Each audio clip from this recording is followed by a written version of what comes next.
Black magic was one of the many waves created to try to save rock by a put-on originality and black masses, in parentheses, on stage. A desperate attempt to hush up the characteristic stylelessness and dearth of new ideas. End of sentence 1. Black was the magic word, not in the sense of is beautiful, but rather in connection with obscure newspaper campaigns and Black Sabbath, ? Not sure what country this is from. I will continue. In the beginning of our career, we possibly took part in this movement. Possibly. But we quickly gained distance from these groups to concentrate ourselves on our special type of music in order to ensure our success, says Ozzy Osbourne, singer with Black Sabbath. Special type of music? ? Black Sabbath can claim for itself to have spurred on a breakthrough within heavy rock in the widest commercial sense. The heavy rock. In the widest commercial sense. The heavy rock that is a potpourri, sort of interesting translation, of rock cliches, sound intensity and teen appeal. Certainly not now. Paranoid was the first heavy rock hit. Could that be true? Possibly. And it was the first Black Sabbath hit. The group actually acquired their honours, somewhat surprisingly, since they were merely just one of the many groups that presented themselves well on stage. A leap to the top of the hit parades was not expected, at least not with the first record. So says the back of Fontana Records. Printed in Germany. And all this with a direction of style that still had to be created. But then, this is what makes a direction-oriented group. It is why Black Sabbath is such a group. It is why. They were direction-oriented in other respect too. I'm not having a stroke. Don't worry, I'm trying to read the back of this record. Although, if I am about to, divvy up my records with respect. It is why Black Sabbath is such a group. They were direction-oriented in other respect too. At a time when more and more groups split up, when solo stars and superstars became more and more convincing, the 4 Black Sabbath musicians moulded their image anew. The group once more became more important than the solo artist. Tell that to 2025. So it came about that they are essentially better known than the solo artist. Okay, Tony Iommi, lead guitarist, Bill Ward, drummer, Terry Geezer Butler, bass guitarist, and Ozzy John Osbourne always remained in the shadow of the group named Black Sabbath. Well, seeing as Black Sabbath have announced the beginning of the end, I got a couple of messages from people, well, actually just one, asking me would I make not a call from the grave, but an episode of the podcast about Black Sabbath and just about this last show, what to expect about it, and some random nonsensical observations about Black Sabbath. This is a strange record. I don't know where it's from. Fontana Records. It's one I got when I was a kid. Paranoid, Sleeping Village, Warning, Evil Woman, Don't Play Your Games With Me. Which is, by the way, Warning, Evil Woman are both covers. In case you didn't know that. I mean, if you really are a Black Sabbath aficionado, you would. So I'd be Iron Man the Wizard, Behind the Wall of Sleep, and NIB. Yeah, I've squeezed into a very an old Black Sabbath t-shirt for the occasion. A black candle has been lit. The oracle has been summoned. So let's discuss a bit of Black Sabbath. I did a bit of research. The biggest selling, it's very hard to find exact figures for record sales because you've got labels on the one hand always trying to sort of inflate, management trying to big things up a bit. But they appear to be 10 Technical Ecstasy, 1.65 million. Never Say Die, 1.7 million. Mob Rules in 8, 2.2 million. Sabotage in 7 at 2.9. Sabbath Bloody Sabbath in 6 at 4.9 million. 5 is Heaven and Hell with 5.12 million. 4 is Black Sabbath Volume 4 at 5.2 million. 3 is Master of Reality, 7.2 million. 2 is Black Sabbath, the album, 7.5 million. Leaving Paranoid as the highest selling Black Sabbath album. According to this, it says 33.1 million. The band have sold 78 million records worldwide. Could that be correct? Paranoid 33 million? Seems a lot, but you never know. As I said, finding record sales can be rather difficult. But seeing as finally age catches up with us all and Sabbath are going to play their last show at Villa Park, I just thought I'd just, talk a bit about them. It's going to be very strange because Ozzy has admitted that he can't walk anymore. So, firstly, some people asked me to point out the cost. Now, before I talk about the cost of the show, you may go back to one of my podcasts, which was basically about Live Nation and Ticketmaster and what they kind of did. The idea that a gig would be a luxury experience. I'm doing parenthesis or rabbit ears there. Specifically because I know that one of my friends really hates when I do that, but enjoy it, Eric. But what they've basically tried to do, I think especially it's gone into steroids after the pandemic, is to basically make, you probably saw the dynamic pricing discussion about Oasis when they came back. Tickets were starting at £250 or something like this.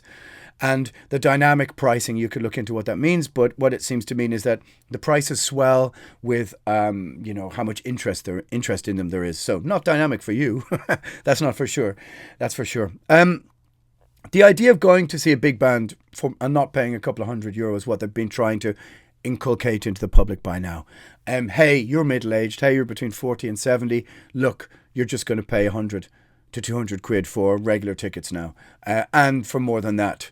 I did read that one person has tweeted, do you say that? Or X? Or whatever it is. And there's one where you can stand just off to the side of the stage, which appears to be £3,000. Anyway, we'll get to that.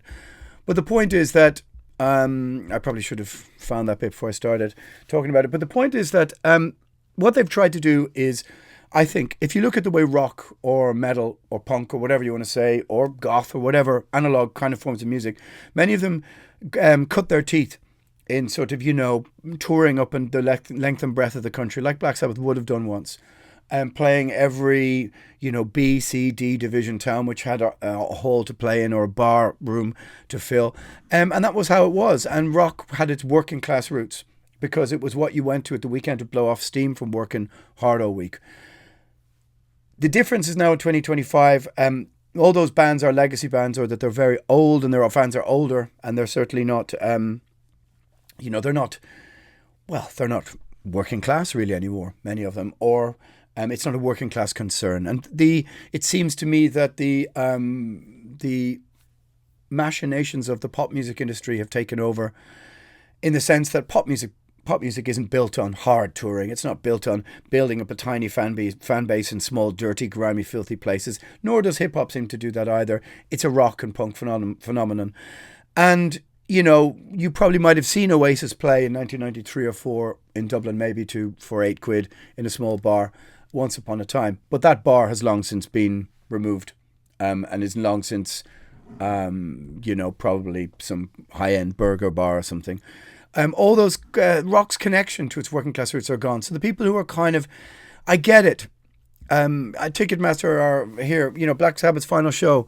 Tickets are ranging from £197.50 up to $834, including fees. $834, that's a lot, isn't it? Let's just have a look. General admission standing $262.50. So Villa Park is the football ground of Aston Villa, who at the moment are about 4th or 5th in the Premiership. Really good team. They would have been, very popular in England in the early 80s, I guess. But they're enjoying a resurgence. Good football team. And they were, if you go and you can find a quite funny and well done kind of promo video for the start of their football year, which has Geezer and Ozzy in it, which is pretty cool, actually. And, it seems like the fitting end for the band, because that's the area they grow up around in. It's called Aston Villa. So I would imagine it should take 40,000 people. So platinum package is 1,000. Okay, these are dollars here. This person is quoted. Yeah, the highest price goes up to Gold Circle standing 4-1-12-50. That's standing at the front of the stage, I guess. 4-1-2-50. Okay, so that means flights and hotel in. Look, this is the way things are now. You're going to spend $1,000 or $2,000. These are Taylor Swift style prices, I guess. Seated tickets will go all the way up to 662.50. 197.50 starting. That's going to put you way in the gods, way in the eaves. Platinum package 795.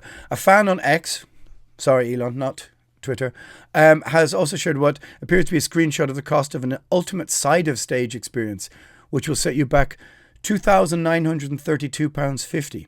Wow. Okay. Now, normally when you play festivals, if you're a kind of middling band like Primordial or a small to middling band like Primordial, the big bands have like a no stage tourism thing at the side of the stage. They don't I mean, it doesn't bother me that much as a musician, but there's some bands where, you'd be looking from the crowd and you'll see just like 40 people just stood at the side of the stage. Hardcore bands do it all the time. But for big bands, that's just technicians. That's, I remember playing at some gig or other and being, shushed and politely moved along because the side of the stage was just a no stage tourism thing. So then, okay. So what Black Sabbath are essentially selling there is the side of stage tourism part, and it's £3,000. Now, I will say this. All profits from Back to the Beginning will be donated equally to Cure Parkinson's. Ozzy has Parkinson's. Birmingham's Children's Hospital and Acorn Children's Hospice. I mean, you can't complain with that. Look, if you've listened to, I have a couple of vinyls. Well, I have most of the, I'm just going to talk about Ozzy here today. But if you have this and you've played this, how iconic first Black Sabbath album. For all the times you've played this, you probably owe Sabbath a couple of £100, wouldn't you say? Or you owe the pilgrimage to Villa Park. And I get it. It's a bit different if all this stuff at the end of the day is properly, as it says, split among charities. I mean, look, it is what it is. I'm going to be rambling all over the place with this conversation, but how beautiful the opening at Devil's, trifecta or whatever you call it, Devil's tritone. Dun, dun, dun. It's just beautifully, for me, what I loved about it, and I loved Sabbath more than all the other 70s bands, was the doom, the gloom. It was like a fist of despair and anger smashing the hippie mentality of the 60s. I mean, that's a rather hyperbolic, daft thing to say, but that's just how it was like to me. It was just like, it was the end of peace and love. This was the doom, the pounding of the industrial north of England just coming in to, kind of like people coming in to wreck the party at 3 or 4 in the morning and kick the fuck out of everybody. Did I just say that out loud? It's so beautifully dark. Boom, boom, boom. And the inverted cross in the middle and everything. Look, you can disagree with me if you want, but that's a rather daft overview of it. Let's get back to the ticket thing. I'm going to talk about the other records here. Back to the Beginning. What's beautiful about Back to the Beginning is it has Bill Ward. It's just not really been the same without Bill Ward. I saw the last Sabbath show in Dublin, and the guy with the ponytail guy, whatever he was. Look, he did brilliant. But you just kind of want to see Bill Ward's face up there. That's kind of the sweetest thing in this deal is to see Bill Ward up there one more time. I mean, I know in the 90s, Mike Borden from Fate No More was touring as his understudy and sort of stood in on the moments when he couldn't play. But to see Bill up there. Now, one thing I will say, and I mean, the lineup, it says performances from Black Sabbath, Ozzy Osbourne, Metallica, Slayer, Pantera, Gojira, Alice in Chains, Hailstorm, Lamb of God, Anthrax and Mastodon. Now, that's going to have to start at like noon if that's going to feature all those bands. And I'm going to get into the additional performances from. What I imagine when I look at this is that you're going to get something a little bit like Live Aid in the 1980s. I don't think you're going to get full sets from these bands. I think you're more likely to get 3 or 4 songs here. apparently Ozzy can't walk anymore. I mean, if any of you seen the podcast he's been doing with his family, which is somehow, I think, really unnecessary. I mean, look, they can do whatever the fuck they want, but it seems unnecessary because he seems really frail, and they're talking about chocolate bars, and it's just like, just leave the guy alone for a little bit. I felt the same way about the Osbournes in the 90s. I hated the Osbournes because it made fun of Ozzy, and it seemed to me like he was not cognizant enough to know what was happening. You know, my parents would watch it, and he was a figure of he became a figure of fun, although endearing and lovable. And you just felt that, well, I mean, you know, as if he's the Prince of fucking Darkness. It felt unbecoming. And somehow the podcast recently has become unbecoming. You just rather, I don't know what you would rather, but you would rather Ozzy somehow undergo some greater rehabilitation or something. I'm speaking out of my ass, so I don't really know anything about it. But what I would say is you probably will get Ozzy to sing. I'd say Ozzy will sing 3, 4, maybe 5 songs. I can't see him singing a full set. Even when they played in Dublin, they did 65, 70 minutes maybe with a kind of a bass thing. And they, you know, and he started off pretty bloody good in Full Flight, actually. I mean, he'd waned by the end, but there was all these rumours going around in the 90s that it was Whitfield Crane from Ugly Kid Joe in the side booth singing along. I even heard a story that, I don't know if any of you know a band called Chevy from Canada. They had a really good doom band, Celestial Hi-Fi. I heard the singer from Chevy recorded an album with Tony Iommi, and it got shelved, never to be released.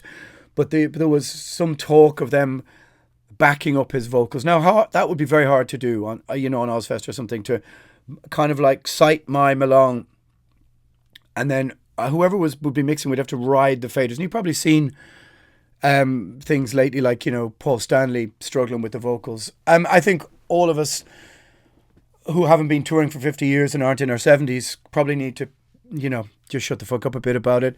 I get it. The big argument about, you know, are they using backing tracks, etc.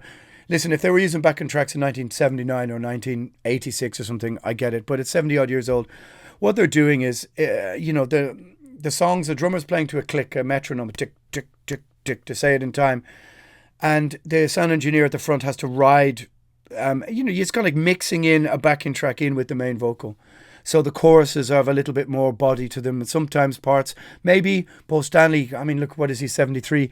Maybe tonight he says, you know, take it 40% from me, 60% from the backing track in certain parts. You know what they are, or not, as the case may be. So will Ozzy sing a whole set? I would be surprised if he can sing a whole set, and that's what makes me consider the additional performances from Billy Corgan, Dave Drayman, Duff McKagan, Fred Durst. Fuck, really? Fred Durst? Jesus. Lizzie Hale, who appears to be the only woman on the entire bill, which is interesting. Jake E. Lee. Okay, Jake E. Lee. Wow. Jonathan Davis, Korn. Okay. KK Downing. KK Downing is the only musician. Let me say. Mike Borden. Okay, yeah, Mike Borden was there in the 90s.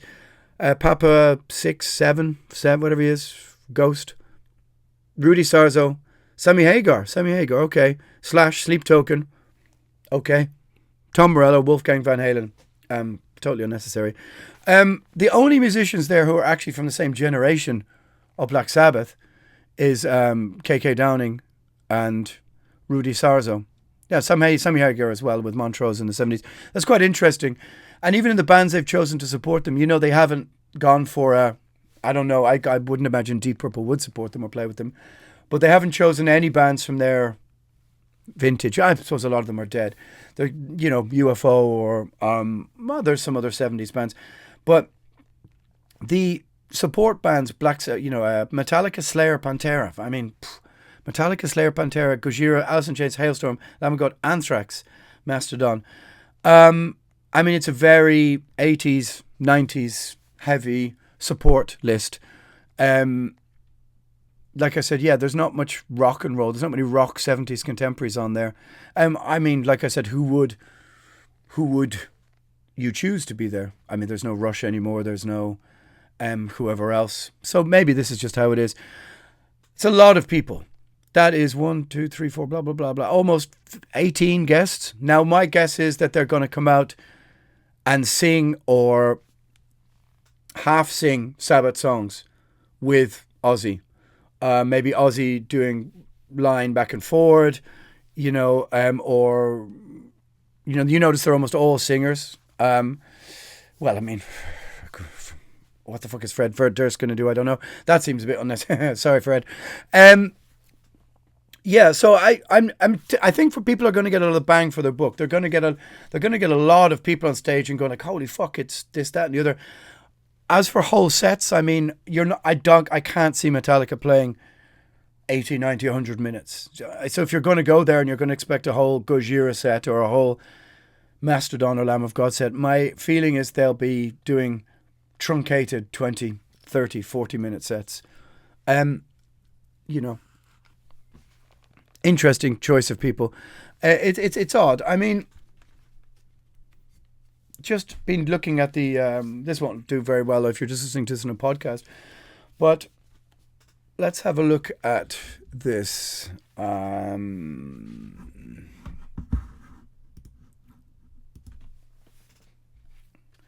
am I doing here? Okay, I'm trying to go through the studio albums. So Black Sabbath, this is released on February 1970.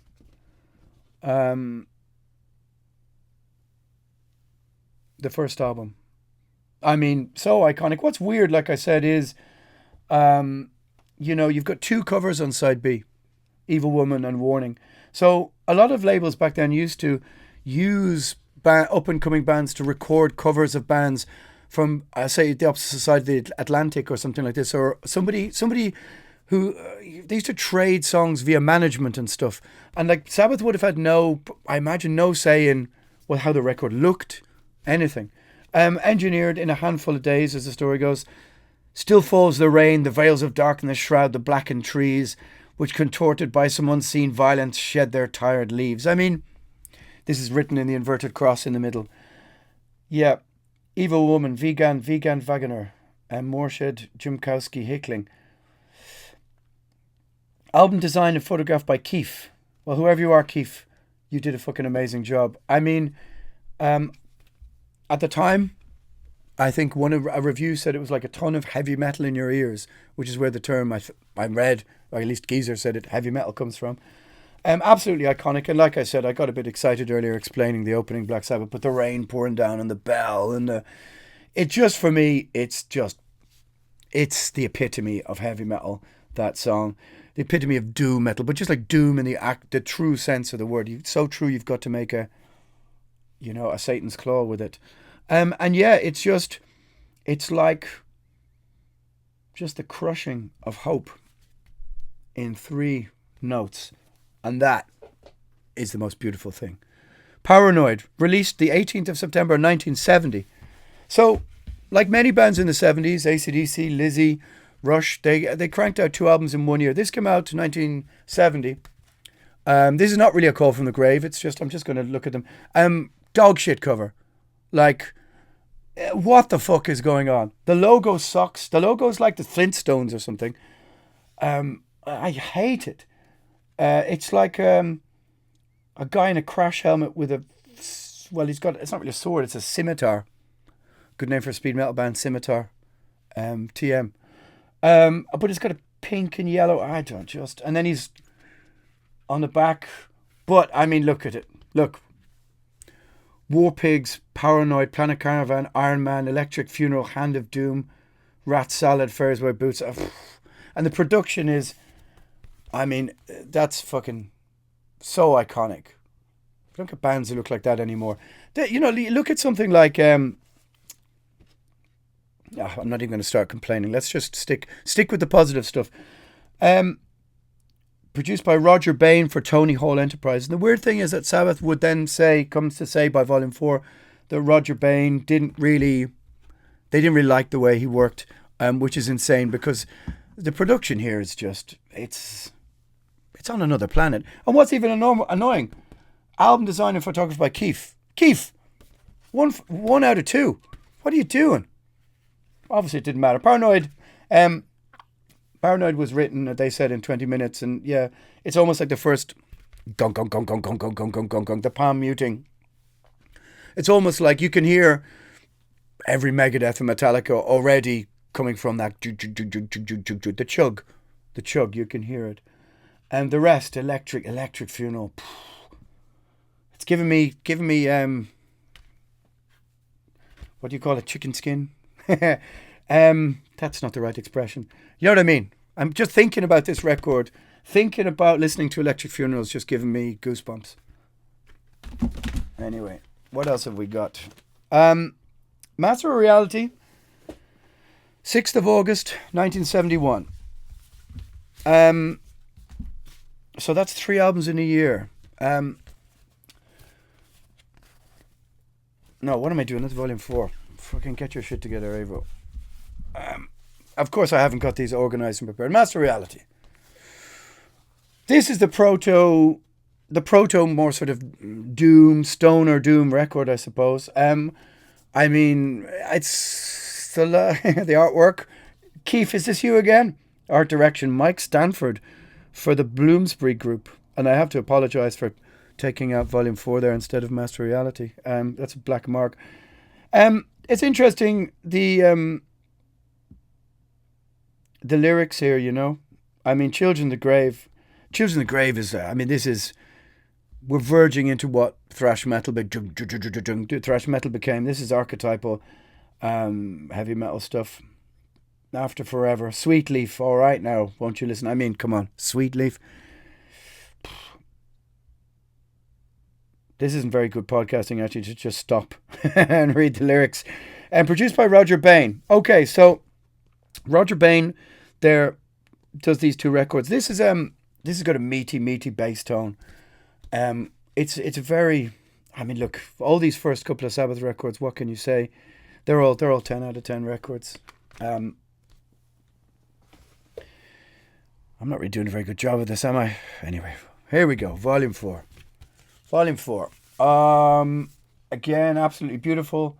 Inside, the other side of it is on my wall somewhere. Actually, all these records were on my wall. All the first 4 were just in a row down my wall, but I have a few copies of each one. This one, somebody has scribbled in way back in somewhere or other, written their name, which he did. I used to do that in my records when I was a kid as well. Scribble the name in. It's the reason I bought it is only because it's a slightly different color scheme. And I'm sure there's another one in there somewhere as well. I'm probably just people watching this going, "Oh, you fucking idiot! I have 8 versions of that." Fair enough, but look, Master Reality, Volume 4, Sabbath Bloody Sabbath. This is my favorite artwork.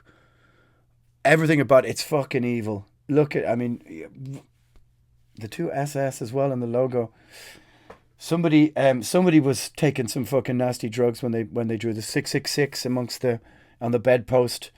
I mean, this is an evil record. In fact, and even the back, how beautiful is that? The inside. This, I think, in Sabbath Bloody Sabbath has the first. You can hear Morbid Angel.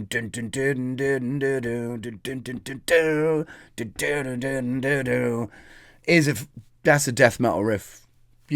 All of the first, everything that came in the 80s, you can hear in these first 4 Sabbath records, whether it's doom metal, whether it's thrash metal with the palm muting, with that's a death metal riff. I hear Maze of Torment or something when I hear that, you know.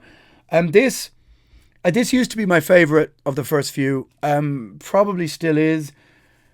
Hard to say. Sometimes it is Paranoid. If I could just take out having heard Paranoid, all those extra times I didn't want to hear it.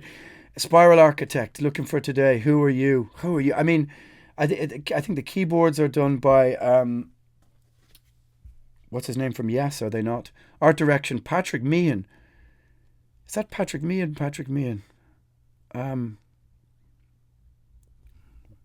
That's not going to make very good podcasting, me just stopping to think, I'm not a number, I'm a free man. No, okay, I'm mixing something up. Co-direction, Mark Forster. Engineered by Mike Butcher. Mike Butcher, take a bow. Produced by Black Sabbath for Excellency Productions. All songs written and arranged by Black Sabbath. Yeah, photography, Shepard Chervil. Illustrations, Drew Steuven. Good on you, Drew. What a fucking job you did. Look at the back. I'm going to put that up to the camera there. Ooh. How evil. Probably my favourite. But it's by this, it's by now that, I guess by their own admission, by the way, I'm taking these dates off Wikipedia, by the way. So I know my friend Dennis will be watching this going, you have made a mistake. You have read the wrong album out. It is actually from November the 23, not October the 10, Alan. I'm waiting for, slide into my DMs.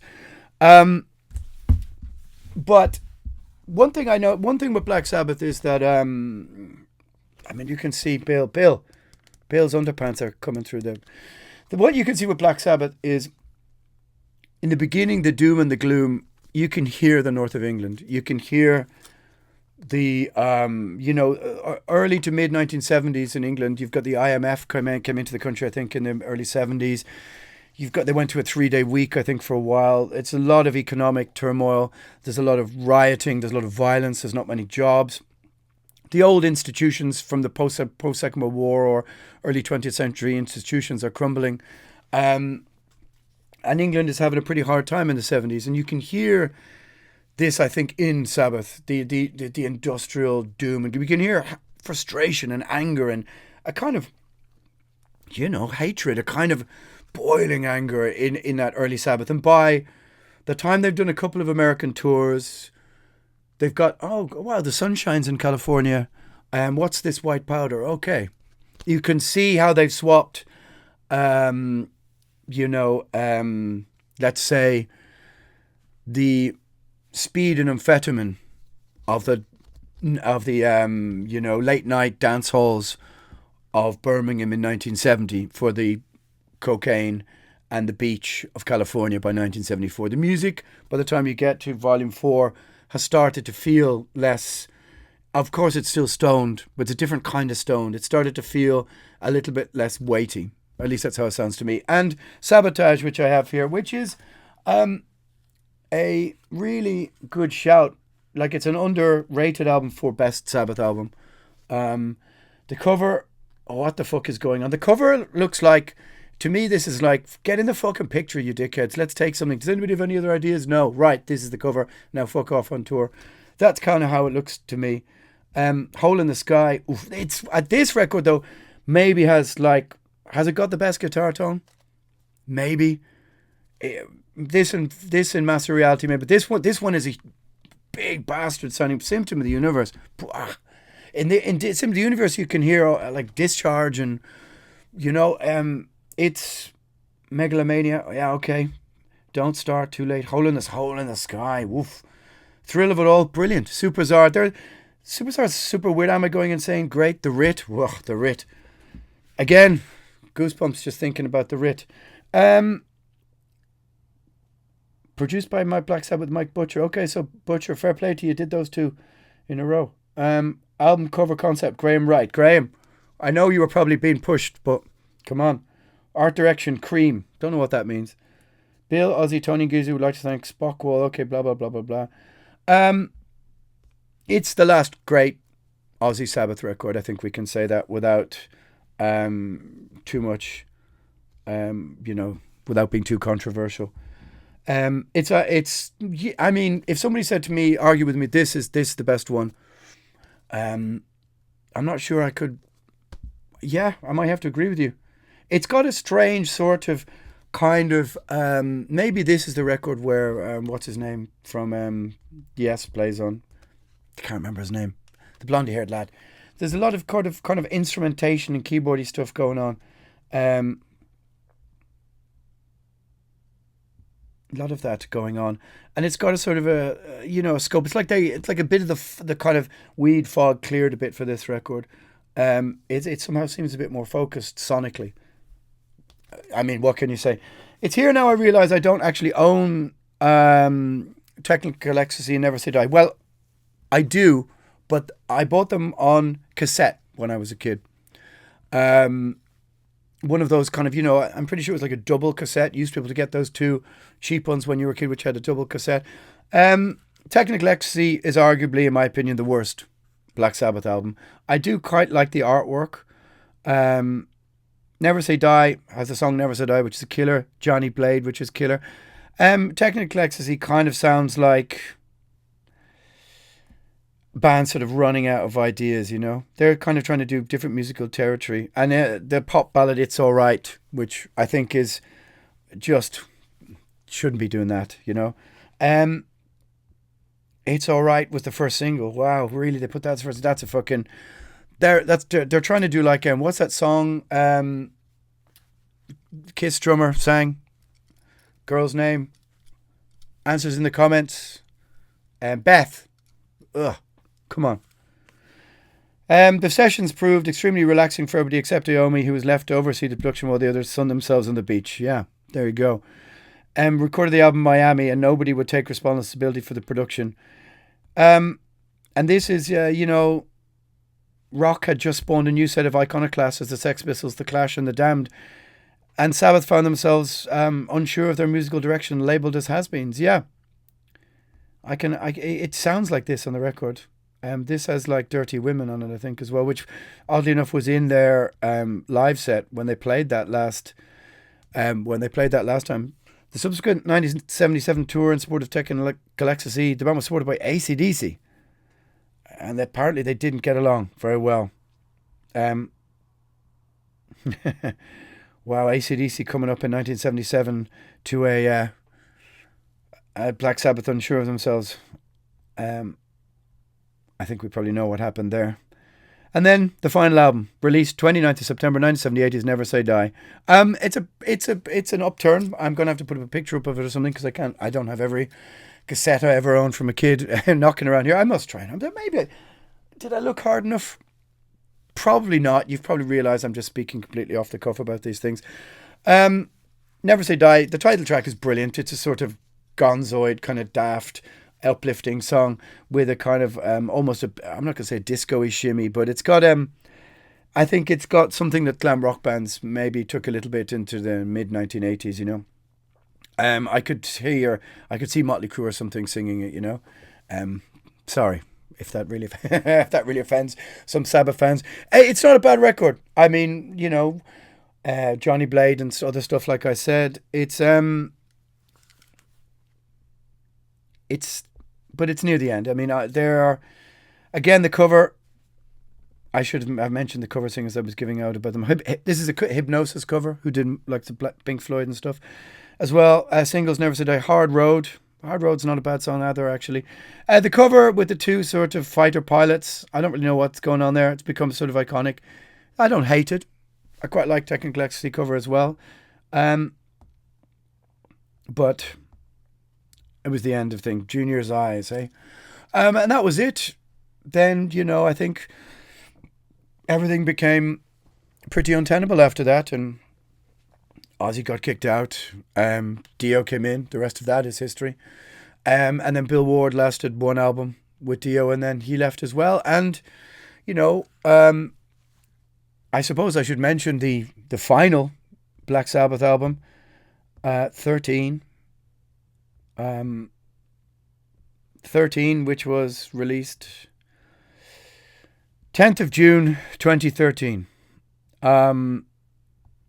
This is a hard listen. Whatever they did, but whatever Rick Rubin did with to the drummer, or whoever told the drummer to just, it's just so dull, so lifeless. That's not what Sabbath always had. Interesting, busy drums and interesting things. It's just like somebody just went in and it's like somebody recorded drum tracks with no music, and then they were just kind of fitted into the riffs. It's really strange. It doesn't make sense to me. It's not terrible. God is Dead, End of the Beginning. Yeah, there you go. That's the second single from it.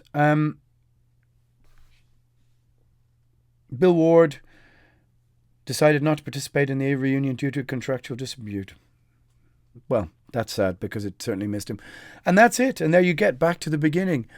You know, I have a few other things here, a few bootlegs and stuff. You know, I suppose I have to go off now and find a copy of Never Say Die and Technical Ecstasy, or look properly through my record collection. I'm sure they're there. Anyway, the end of the beginning. What can we say? It's there's no escaping the Reaper. There's no escaping time. There's no escaping the fact that at some stage you take you take your last bow. You walk on the stage for the last time. And I could imagine Geezer and Tony being able to do this for a couple more years. I don't know what condition Bill will be in. Hopefully he's been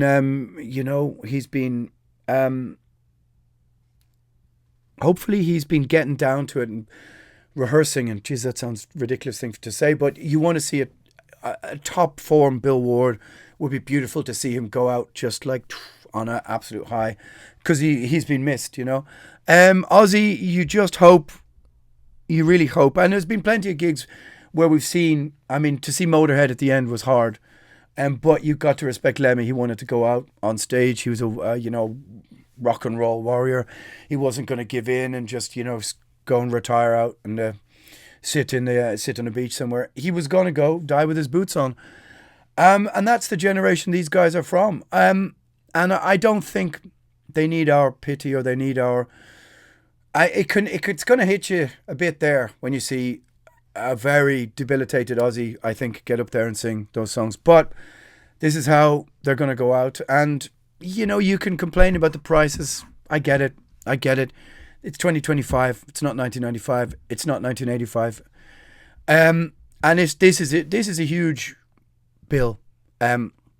With like lots of guests and, all sorts of people joining in. And as I said, cure Parkinson's. Yep. Birmingham Children's Hospital and Acorn Children's Hospital. And I mean, look, if millions get donated to those charities, and you said to yourself, well, you know what? I paid, $200 for a flight. Let's splash out on a cool hotel. Let's get some fucking drinks in Aston. And let's, offer up one last time to go and see the greatest heavy metal band, possibly band, full stop, of all time. It seems like a small price to pay. It's more for, for the final show. If it was going to be another tour and every ticket was going to be 400 quid, and maybe it was 10 years ago when you knew they still had a few years in them, but something tells me this will be the final thing. Well, my friends, it's haphazard, all over the place, waffle, of nonsense, and no doubt some mistakes and things people are going to call me out in the comments and go, you never mentioned this, that and the other. Say it to the oracle. And I will extinguish that black candle in Black Sabbath's honour. My friends, Agitators Anonymous, it's a random video. Do people say video killed the radio star? Videocast? I don't know. Some bullshit or other. And I am going to peel myself out of this Black Sabbath t-shirt. Until then, Agitators Anonymous. Until next time.